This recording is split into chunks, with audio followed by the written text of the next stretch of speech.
నన్ను పచ్చి బూతులు తిట్టినా, నన్ను వక్రీకరించినా, నన్ను రోడ్డు మీదకి లాగిన నేను ఎప్పుడు మౌనంగానే ఉన్నా. కానీ వైసీపీని నాయకులు విమర్శించే నాయకులు ప్రత్యేకంగా చెప్తున్నాం, సనాతన ధర్మాన్ని జోలికి రాకండి.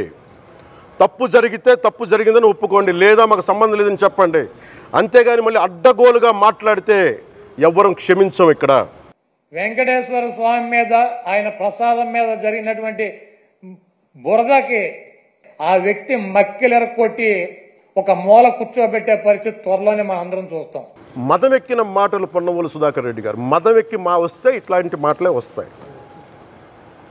మీరు నా మీద కోర్టులో కేసులు వేసుకుంటారో ఏమి చేసుకుంటారో చెప్తా. మీరు ఏజీపీలు కదా, మీ దగ్గర వేల కోట్ల డబ్బులు ఉన్నాయి కదా, వేసుకోండి కోర్టులో, చెప్పండి. సనాతన ధర్మానికి నోటికొచ్చినట్టు మాట్లాడితే మిమ్మల్ని అందరినీ రోడ్ల మీదకి లాగుతాం, గుర్తుపెట్టుకోండి.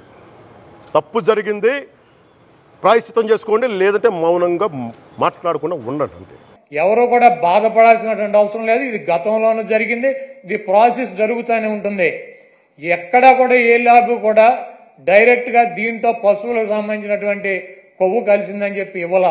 ఇలా జరిగి ఉండొచ్చు, అలా జరిగి ఉండొచ్చు, దీని మీద ఇంకా క్షుణ్ణంగా పరిశీలించాలని చెప్తే ఆ పనికిమాలిన రిపోర్ట్ ఒకటి తీసుకొచ్చి ఇది జరిగిపోయింది, తినేశారు, వండేశారు, స్వామికి పెట్టేశారు అని చెప్పి ఒక దేవుణ్ణి అడ్డం పెట్టుకుని రాజకీయాలు చేయడానికి దిగజారిపోయినటువంటి వ్యక్తుల్ని ఏమనాలి? ఇటువంటి వ్యక్తి ఈ రాష్ట్రానికి ముఖ్యమంత్రి. అంత ప్రతిష్ట కలిగినటువంటి గుడిని, అన్ని మహిమలు కలిగినటువంటి ఆ స్వామిని రాజకీయాల కోసం ఎవడన్నా అన్నం తినేవాడు బజారులు లాగుతాడా? చంద్రబాబు నాయుడు భక్తుడా? నాకు 50 సంవత్సరాలు, 50 సంవత్సరాలు 40 సార్లు నేను తిరుపతి వెళ్ళా, 20 సార్లు గుండు కొట్టించుకున్నా, 15 సార్లు కింద నుంచి నడిచి వెళ్ళా, ప్రతి సంవత్సరం వెళ్తా. చంద్రబాబు నాయుడు ఎన్నిసార్లు గుండు కొట్టించుకున్నాడు అక్కడికి వెళ్ళి? వెంకటేశ్వర స్వామికి ఇష్టమైనది ఏంటి? భక్తులు, మహిళలు కూడా వెళ్ళి గుండు చేయించుకుంటారు, మహిళలు కూడా వెళ్ళి గుండు చేయించుకుంటారు. ఈయన ఎన్నిసార్లు చేయించుకున్నాడు? ఈయన వెంకటేశ్వర స్వామి భక్తుడా? రాజకీయాలకు వెంకటేశ్వర స్వామి వాడుకుంటాడు. జగన్మోహన్ రెడ్డి గారిని రాజకీయంగా దెబ్బ కొట్టాలంటే నువ్వు డైరెక్ట్ రా, ఆయన సిద్ధంగా ఉన్నాడు. వెంకటేశ్వర స్వామిని, మతాలని, కులాలని విచ్ఛిన్నం చేసి ఇది పెద్ద కుట్రగా మేము భావిస్తున్నాము. దీని మీద ఎటువంటి ఎంక్వైరీ అయినా సిద్ధంగా ఉన్నామని చెప్పి జగన్మోహన్ రెడ్డి గారు సుప్రీంకోర్టు న్యాయమూర్తికి, ప్రధాన న్యాయమూర్తికి లేఖ రాశారు. అదేవిధంగా ప్రధానమంత్రికి లెటర్ రాశారు. మీరు ఎటువంటి విచారణ జరిపినా వైఎస్ఆర్ కాంగ్రెస్ పార్టీ మేము సిద్ధంగా ఉన్నామని చెప్తే సిట్ అని చెప్పి, ఈయన సిట్ అంటే కూర్చున్నవాడు, స్టాండ్ అంటే నుంచున్నవాడు ఒక ఆఫీసర్ని వేశాడు. ఏం రాస్తాడు? లోకేష్ దగ్గరికి, ఈయన దగ్గరికి వెళ్ళి ఏం రాయమంటారు సార్ అని చెప్పి అడిగి రాస్తారా సిట్ రిపోర్టు? మీకు దమ్ముంటే సుప్రీంకోర్టు ప్రధాన న్యాయమూర్తితో విచారణ జరిపించండి, లేకపోతే సిబిఐతో విచారణ జరిపించండి. ఏమీ లేవు. సిట్ అంటే కూర్చునేవాడు, ఈయన కూర్చోమంటే కూర్చునే సిట్ అనే ఒక పోలీస్ ఆఫీసర్ని వేసి విచారణ జరిపిస్తాడంట. ఇంకా పైన చెబుతాడు మక్కిలు ఇరక్కొడతా. ఎవడ మక్కిలు ఇరక్కొడతాడు? కాకినాడ ఎమ్మెల్యే ఒక ఎస్సీ ఒక కాలేజీ ప్రొఫెసర్ని మక్కిలు ఇరక్కొట్టాడు. నువ్వేం చేసావు? ఎమ్మెల్యే మక్కిలు ఇరక్కొట్టావా? వెస్ట్ గోదావరి జిల్లాలో ఈ రాజ్యాంగాన్ని రచించినటువంటి డాక్టర్ బిఆర్ అంబేద్కర్ గారి పటాన్ని చించి అవతల వారేశాడు. అక్కడ దళితులు ఆందోళన చేస్తున్నారు 2 చోట్ల కూడా. నువ్వేం చేసావు? 2 ఎమ్మెల్యేలు మక్కిలు ఎరకొట్టావా?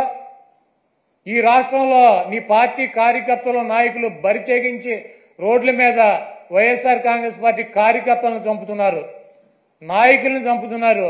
వీళ్ళ మక్కిలు ఎరకొట్టావా? వాళ్ళ మీద కనీసం కేసులు పెట్టగలిగావా? నువ్వు నీ పార్టీ వాళ్ళ మక్కిలు ఎరకొట్టలేవు, నువ్వు వచ్చి అవతల వాళ్ళ మక్కిలు ఎరకొడతా. ఇవన్నీ పోసుకోవాలి కబుర్లు ఎందుకు? నీకు దమ్ముంటే నీ పార్టీలో జరుగుతున్నటువంటి అక్రమాలు, నీ పార్టీ ఎమ్మెల్యేలు, నీ పార్టీ కేడర్ చేస్తున్నటువంటి దుర్మార్గాలనే అరికట్టు, వాళ్ళ మీద చర్యలు తీసుకో. నువ్వు ఇవన్నీ చేయకుండా మొట్సలతోనే ఒకటి చెబుతావు, నోటితోనే ఒకటి చెబుతావు.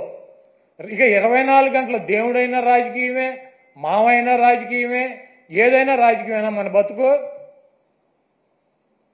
కాబట్టి చంద్రబాబు నాయుడు చేసినటువంటి ఈ దుర్మార్గానికి, వెంకటేశ్వర స్వామి మీద, ఆయన ప్రసాదం మీద జరిగినటువంటి బురదకి ఆ స్వామిని క్షమించమని చెప్పి, ఈ చేసినటువంటి చంద్రబాబు చేసినటువంటి ఈ దుర్మార్గానికి, ఈ పాపానికి ఏమన్నా శిక్ష వేస్తే ఆయనకి వేయండి, కానీ ఈ రాష్ట్ర ప్రజలకు కానీ దీంట్లో తెలవక ఎవరన్నా సమిధులైతే వాళ్ళని వదిలేయమని చెప్పి 28వ తారీఖున వైఎస్ఆర్ కాంగ్రెస్ పార్టీ నాయకులు, కార్యకర్తలు, అదేవిధంగా ఆ వెంకటేశ్వర స్వామి భక్తులు మీకు అందుబాటులో ఉన్నటువంటి దేవాలయాల్లో పూజలు చేసి చంద్రబాబు చేసినటువంటి ఈ పాపాలకి, చంద్రబాబు చేసినటువంటి ఈ దుర్మార్గానికి, చంద్రబాబు దిగజారిపోయినటువంటి ఈ దిగజారుడుతనానికి ప్రత్యాత్తాపంగా మేమందరం కూడా ఈ రాష్ట్రం సౌభాగ్యంగా ఉండాలని చెప్పి వెంకటేశ్వర స్వామికి కానీ, వెంకటేశ్వర స్వామి ప్రసాదానికి కానీ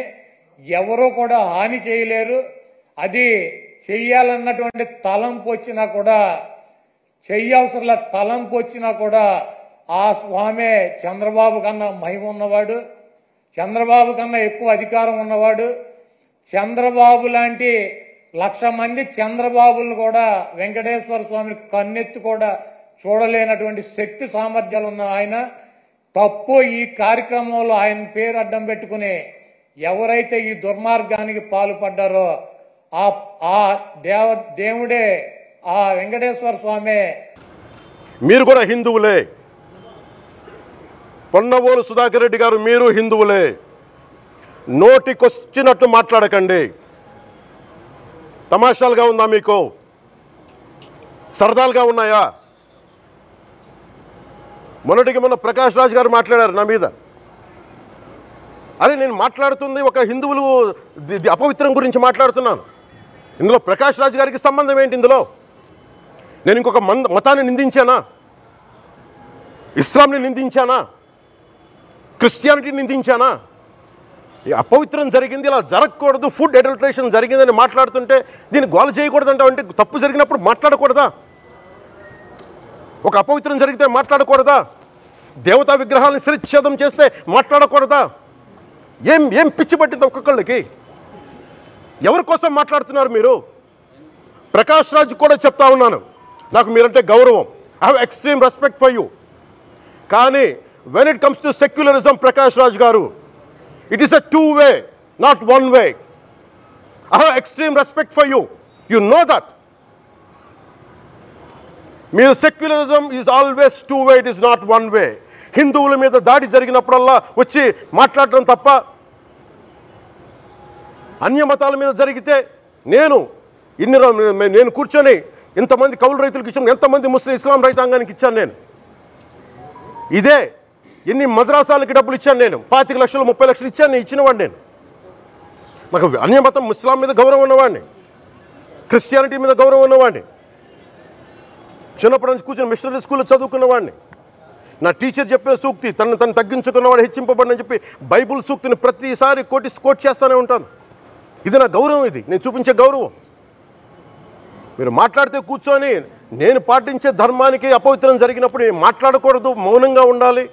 సెక్యులరిజంకి విఘాతం అంటే ఏంటి? సెక్యులరిజంకి విఘాతం నా ఇంటి మీద దాడి జరిగినప్పుడు నేను మాట్లాడకూడదా? నా ఇల్లు 10 మందికి ఆశ్రయం ఇస్తుంది. నా సనాతన ధర్మం అన్ని ధర్మాలకి ఆశ్రయం అయితే దానికి దాడి జరిగినప్పుడు, దాని మీద అపవిత్రం జరిగినప్పుడు దానికి కూడా మాట్లాడకూడదంటే ఏం మాట్లాడాలి మీతోటి? ప్రకాష్ రాజ్ గారు, you have to learn your lessons. I respect you. It's not just Prakash Raj garu, all the people who thinks in the name of secularism, you're going haywire. Let me tell you guys, we are extremely hurt. Don't make a mockery out of our sentiments. We are deeply, deeply hurt. It's not fun for you, for you. Maybe it might be fun for you. It is not fun for us. It's a deep anguish, deep pain. Don't you ever forget. Before you come and think 100 times and talk about Sanatana Dharma.